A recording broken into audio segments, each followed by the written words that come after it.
네, 앞뒤좌우분들과 인사해 보시겠습니다. 참 잘 오셨습니다. 함께 인사하겠습니다. 네, 한 번 더 인사하실 때 함께 세워져가는 공동체가 됩시다. 함께 인사하겠습니다.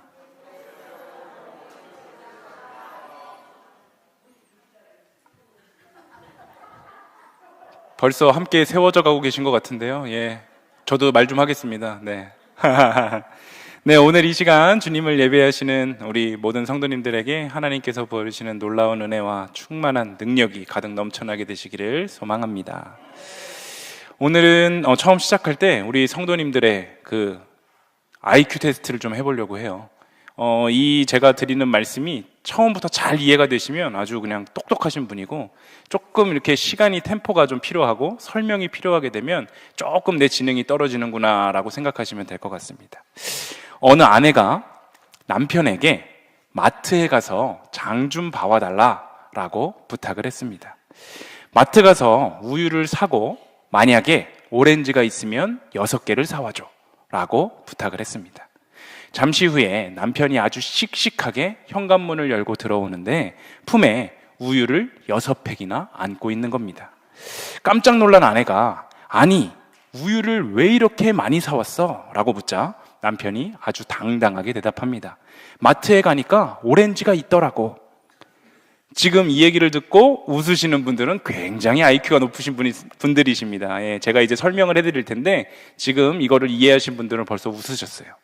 이게 무슨 상황이냐면 아내가 우유를 사고 오렌지가 있으면 그 오렌지를 6개 사와달라 라고 부탁을 한 겁니다. 그런데 이 남편은 마트에 가서 우유를 사고 만약에 오렌지가 있으면 6개를 사와줘 라고 말을 하니까 마트에 오렌지가 있는 것을 확인하고 오렌지가 있네?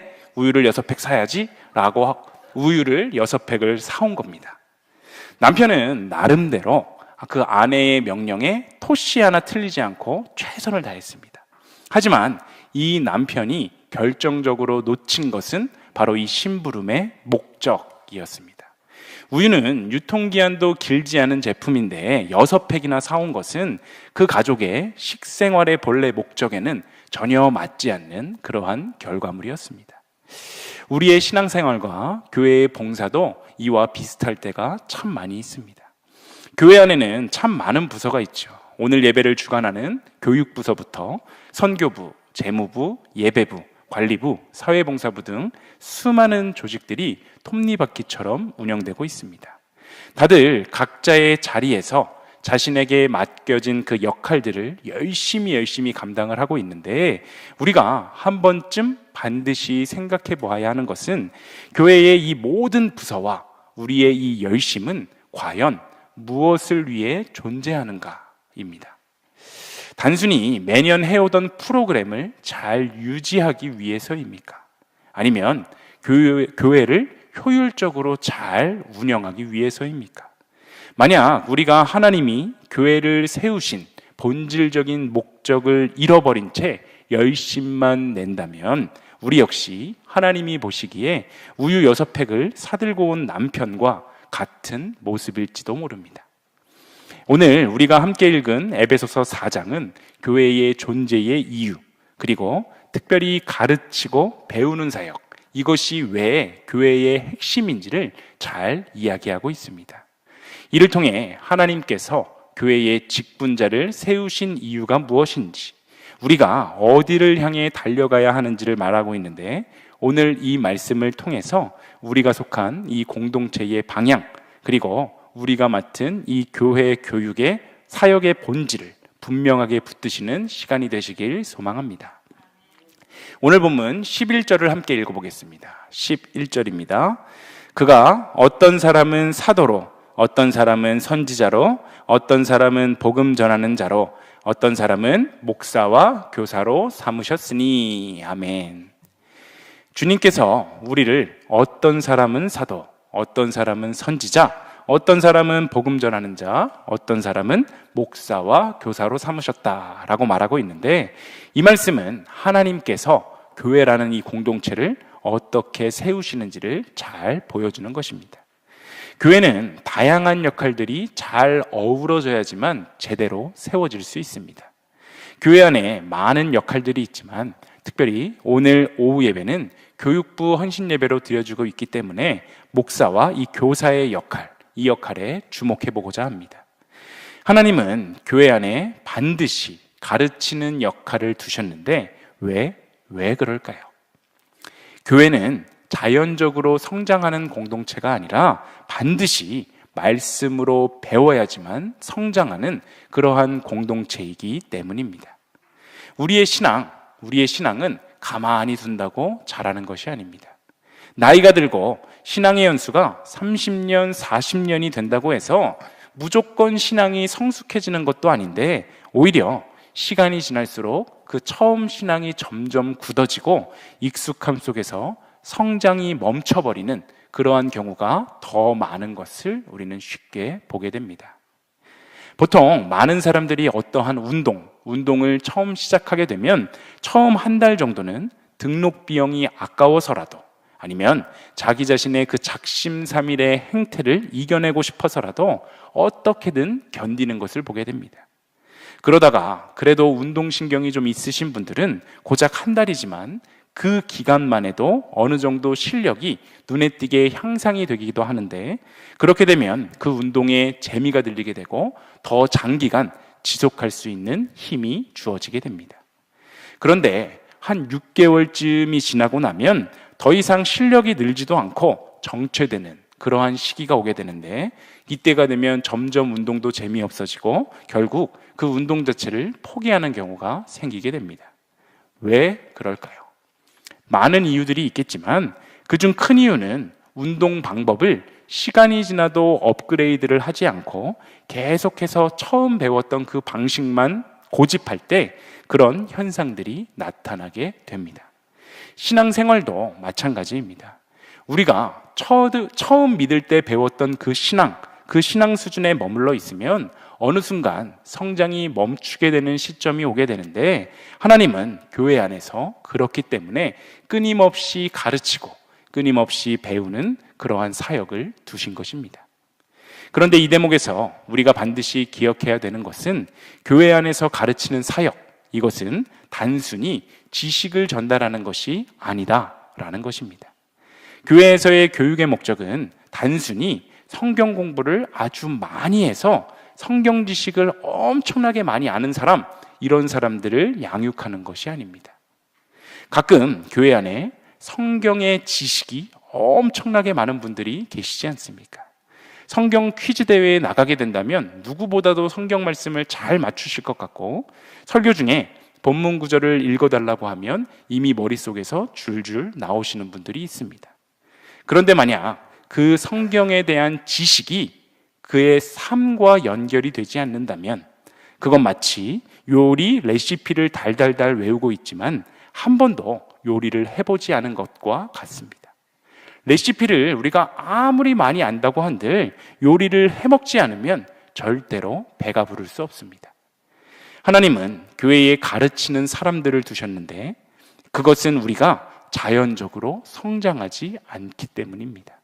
나이가 들어도 교회를 오래 다녀도 말씀의 가르침이 없이는 말씀을 배워나가는 이 훈련이 없이는 신앙이 멈춰버리게 된다라는 사실을 기억하며 가르치는 사역, 이것은 교회의 선택사항이 아니라 하나님이 직접 설계하신 교회의 필수 기능임을 깨달으시기를 소망합니다. 본문 12절의 말씀도 우리가 함께 읽어보겠습니다. 12절입니다. 이는 성도를 온전하게 하여 봉사의 일을 하게 하며 그리스도의 몸을 세우려 하심이라. 아멘. 여기에는 지금 하나님이 교회의 교사를 세우신 세 가지 중요한 목적이 나오고 있는데 첫 번째는 성도를 온전하게 하는 것, 두 번째 봉사의 일을 하게 하는 것, 세 번째 그리스도의 몸을 세우는 것입니다. 먼저 성도를 온전하게 한다라고 하는 것은 완벽한 사람이 되게 한다라는 뜻이 아니라 제자다운 사람이 되게 한다라는 뜻입니다. 예수님을 닮아가는 사람, 삶에서 신앙이 드러나는 그러한 사람을 만들어가는 것입니다. 여기서 온전하게, 이 온전하게라는 말의 헬라어 원어 뜻을 살펴보면 뼈가 부러진 사람의 뼈를 맞춰주는 의료행위, 이것을 가리키는 말이었습니다. 즉 어긋난 것을 제자리에 갖다 놓는 것, 본래 있어야 할 모양으로 회복시키는 것이 바로 온전하게 하는 것이다 라고 말하고 있는 것입니다. 교회 교육의 첫 번째 목적은 하나님의 형상대로 지음을 받은 우리를 그 본래의 모습으로 회복시켜 놓는 것입니다. 두 번째, 봉사의 일을 하게 한다라고 말합니다.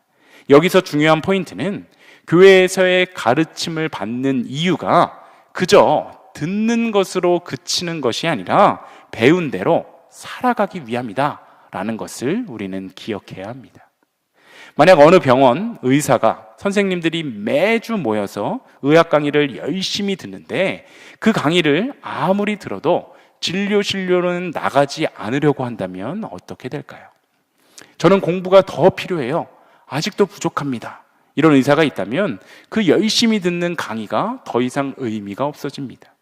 의사가 열심히 배운 것을 환자에게 써먹을 때 진정한 의미가 있듯이 우리가 말씀을 배우는 이유도 그 배운 것을 우리들의 삶에서, 공동체에서, 이웃과의 관계에서 써먹을 때 그것이 바로 의미를 갖게 되는 것입니다. 교회 교육의 목표, 이 목표는 앉아있는 성도를 만드는 것이 아니라 움직이는 성도를 만들어가는 것입니다. 세 번째, 그리스도의 몸을 세우는 것입니다.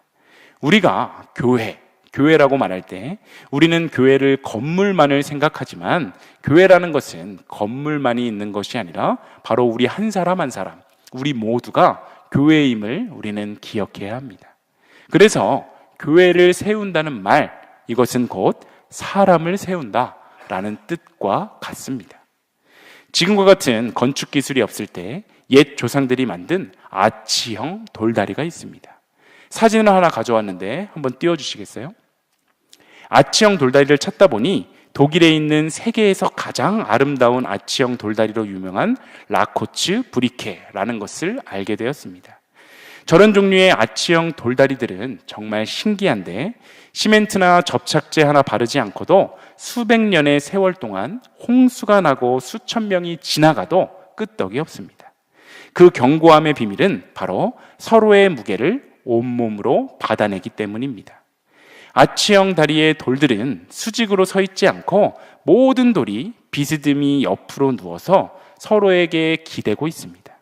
내가 옆의 돌을 밀어주지 않으면 나도 쓰러지고 옆의 돌이 나를 버텨주지 않으면 다리 전체가 무너지게 되는 것입니다.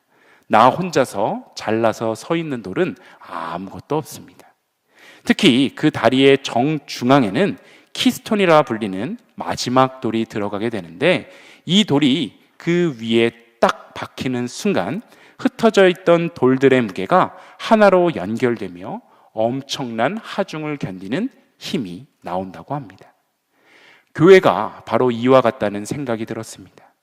우리의 키스톤 되시는 예수 그리스도가 우리 중심에 딱 박혀 계시고 우리 성도님들 한 분 한 분이 옆의 성도를 내가 바로 버텨줘야 한다라는 책임감으로 서로를 밀어줄 때 그 교회는 세상이 감당할 수 없는 견고한 공동체가 될 것입니다.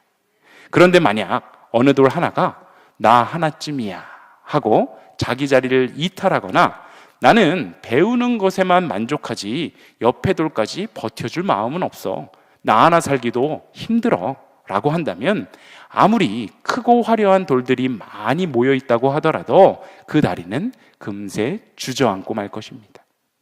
진짜 교육은 성경 지식을 머리에 채우는 것이 아니라 내가 그리스도의 몸을 버티는 하나의 돌이 되어서 내 자리를 지키고 공동체의 무게를 함께 나눌 수 있는 사람으로 변화되는 것에 있다라는 이 사실을 기억하며 그리스도의 몸을 세우는 진짜 교육의 열매를 맺는 일신교회 공동체가 되시기를 소망합니다. 본문 13절을 보면 이렇게 말하는데 함께 읽어보겠습니다. 함께 읽습니다. 우리가 다 하나님의 아들을 믿는 것과 아는 일에 하나가 되어 온전한 사람을 이루어 그리스도의 장성한 분량이 충만한 데까지 이르리니. 아멘. 여기서 우리가 주목해 보아야 하는 표현은 맨 처음에 말하고 있는 우리가 다라는 말입니다. 지금 하고 있는 말은 어떤 특정한 사람들만을 위한 말이 아니라 모든 성도를 향한 하나님의 말씀이다 라고 이야기하고 있는 것입니다. 특별히 교회 안에서 가르치는 일, 이것은 일부 사람들만의 사명이 아닙니다. 목사만, 교사만 가르치는 것이 아니라 모든 성도가 배우는 동시에 다른 사람을 세우는 그러한 역할을 감당할 수 있어야 합니다. 신앙은 혼자 자라는 것이 아니라 함께 자라가는 것입니다. 내가 지금 이 자리에 있기까지 분명 누군가가 나의 믿음, 나의 신앙을 세워주었었는데 이제는 내가 다른 사람의 신앙과 믿음을 세워줄 수 있어야 하는 것입니다. 어느 가족이 맛있게 식사를 합니다. 엄마는 아이들에게 음식을 차려주고 아이들은 맛있게 먹습니다. 그런데 그 아이들이 10년, 20년, 30년이 지나서도 계속 부모님이 차려주는 밥만 기다리고 있다면 어떻게 되겠습니까? 처음에는 당연하지만 어느 정도 자라고 나면 스스로 해야 하는 부분이 생겨나게 될 것이고 더 시간이 지나서는 본인들이 부모님들을 위해서 식사를 차려줄 줄도 알아야 합니다. 신앙 공동체도 마찬가지입니다. 대부분의 성도님들은 나는 배우는 입장이다 라고 생각하는데 결코 그렇지 않습니다. 이런 성도님들이 정말 많습니다. 주일 성수 절대 빼먹지 않으시고 교육훈련에도 열심히 참여하시고 교회의 각종 행사들에 열심히 참석하셔서 헌신하는 분인데 막상 소그룹 리더 한번 해보실래요? 라고 제안하면 아이고 저는 아직 멀었어요.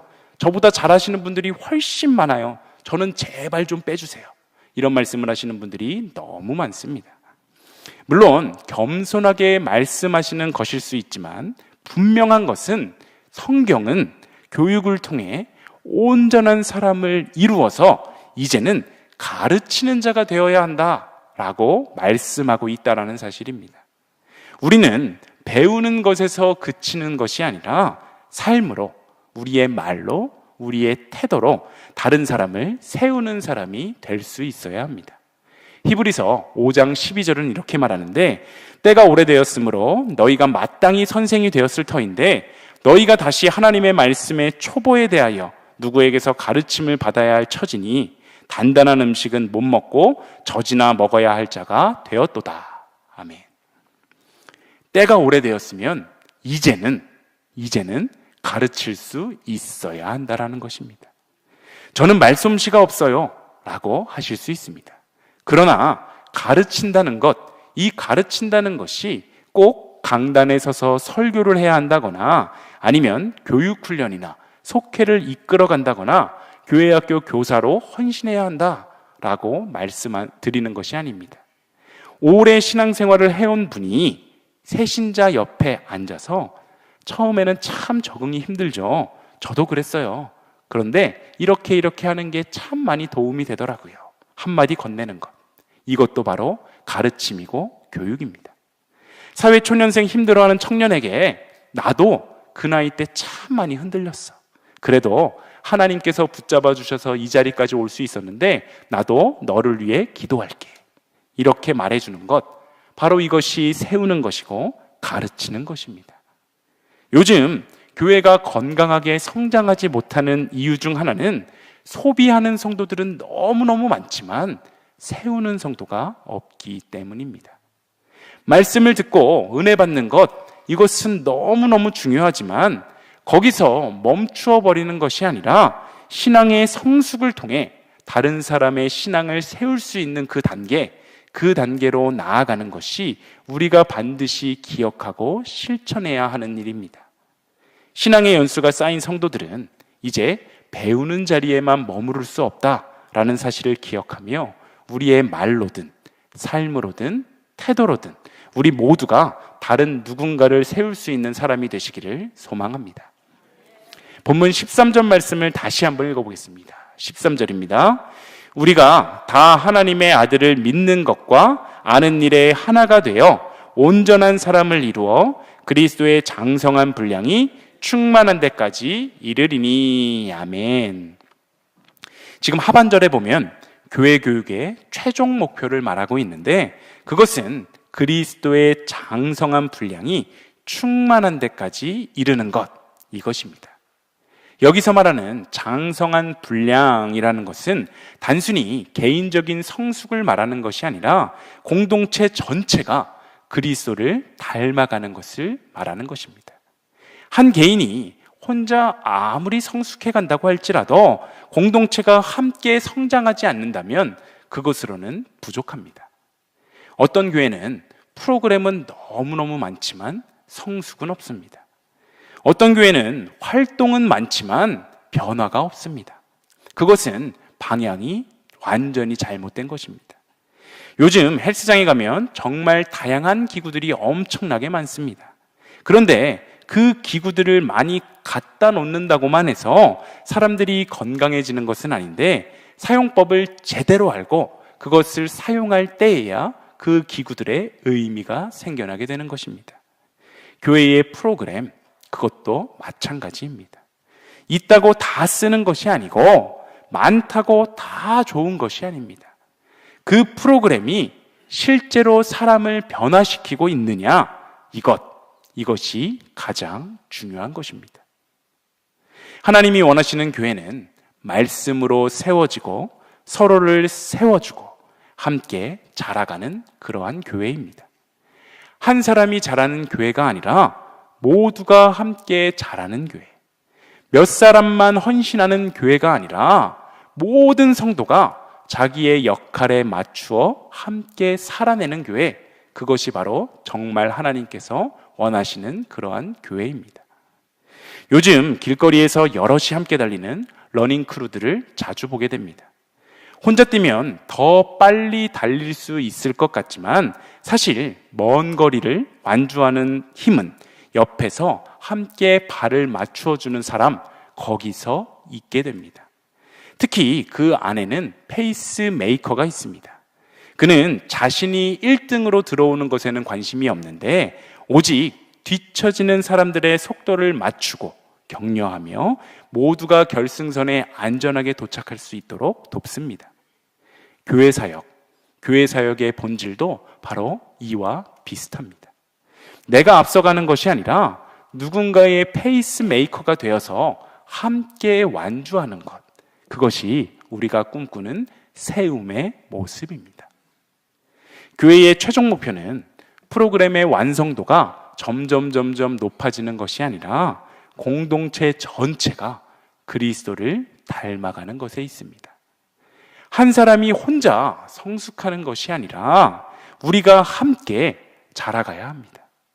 배움을 받은 사람이 다시 다른 이를 세워주는 그런 선순환, 그것이 장성한 분량에 이르는 공동체임을 기억하며 바로 우리 일신교회 공동체가 그런 공동체가 되기를 소망합니다. 오늘 말씀을 정리해 보겠습니다. 오늘 말씀을 통해 우리가 분명하게 붙들어야 할 것들이 있습니다. 첫째, 우리는 계속해서 배워야 합니다. 신앙은 멈추는 순간 퇴보하게 되어 있습니다. 오래 믿었다고, 많이 알았다고 멈추는 것이 아니라 평생 배우는 자세를 가져야 합니다. 두 번째, 우리는 반드시 변화되어야 합니다. 배우기만 하고 변하지 않는 신앙은 건강하지 않습니다. 설교를 들었다면 우리의 삶은 변화가 되어야 되고, 성경을 읽었으면 태도가 달라져야 합니다. 가족과 이웃과 직장에서 내가 변했다는 것, 이것이 흔적으로 남을 수 있어야 합니다. 셋째, 우리는 다른 사람을 세워야 합니다. 이것이 성숙의 증거인데, 성숙이란 나는 이제 다 됐다, 이것이 아니라 이제 내가 다른 사람을 도울 수 있겠다, 여기에 있습니다. 특별히 오늘은 교육부 헌신 예배로 주님을 예배하며 교회 교육에 대한 이야기를 함께 나누어 보았습니다. 오늘 말씀을 통해 우리 일신교회의 공동체가 함께 배우고 함께 변화되고 함께 세워져가는 그런 공동체가 되어서 그리스도의 장성한 분량에 이르는 아름다운 교회 되기를 간절히 소망합니다.